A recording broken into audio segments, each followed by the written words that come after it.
Before following that, breaking news as emergency crews just finished using the jaws of life to rescue a victim from a serious crash that police say all started with a stolen car. It happened at 20th and Delmar in the downtown West neighborhood. Our Alexis Zotos joins us live from the scene. Alexis, what can you tell us? Paige, I want to just show you the car. Really, what's left of it is sitting up on the tow truck right now. They are about to take that away and process it for evidence. Police tell us that is a car that was carjacked, they believe, back in December. There were 3 people inside of it that were being investigated for some of the recent carjackings that have been happening over the last 24 to 48 hours. I want to send you right to some of the video we got as soon as we got here, where you can see firefighters and emergency crews working to get people out of that car.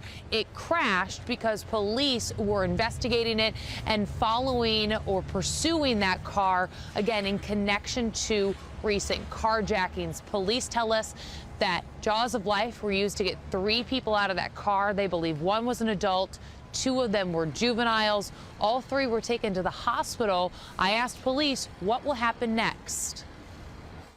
2 of these people are juveniles, 1's an adult. We haven't verified that. Okay, you think. What happens next? We understand there's been some confusion over other juveniles that have been arrested or taken into custody by police.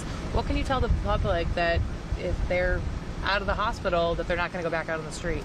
We take those juveniles to our juvenile detention center and the booking center, and from there, juvenile courts will make that determination. Is it out of your hands what happens to them? After they're delivered to juvenile court, that is where our process ends, and juvenile court process takes control. So St. Louis City Police were investigating these carjackings along with other federal agencies. They say that includes the FBI when carjackings are involved. The surveillance of this car started in North St. Louis. They chased that car. It crashed here at 20th and Delmar. They don't know exactly and couldn't share exactly which carjackings these suspects are believed to be connected to. That is something they're still investigating. We also asked, did they find guns in that car?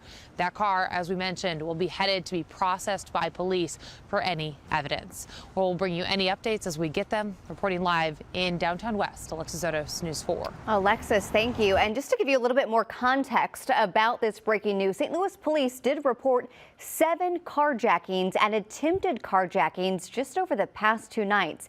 Today, police tell us it appears those are linked to the same suspects. Police say they are more concerned now than ever because the suspects are shooting their guns, and in one case, a woman was shot. We had the shooting, and then we had the possible homicide. We believe at this point preliminarily that the woman they attempted to carjack her, and then she was inadvertently shot and killed during that attempt carjacking. Homicide is working that case right now. Police had told us that the department has a strong sense of urgency when it comes to these crimes, and they told us that officers would be out again tonight looking for the carjackers. Police told us recently that nearly every detective on the force is involved in some way.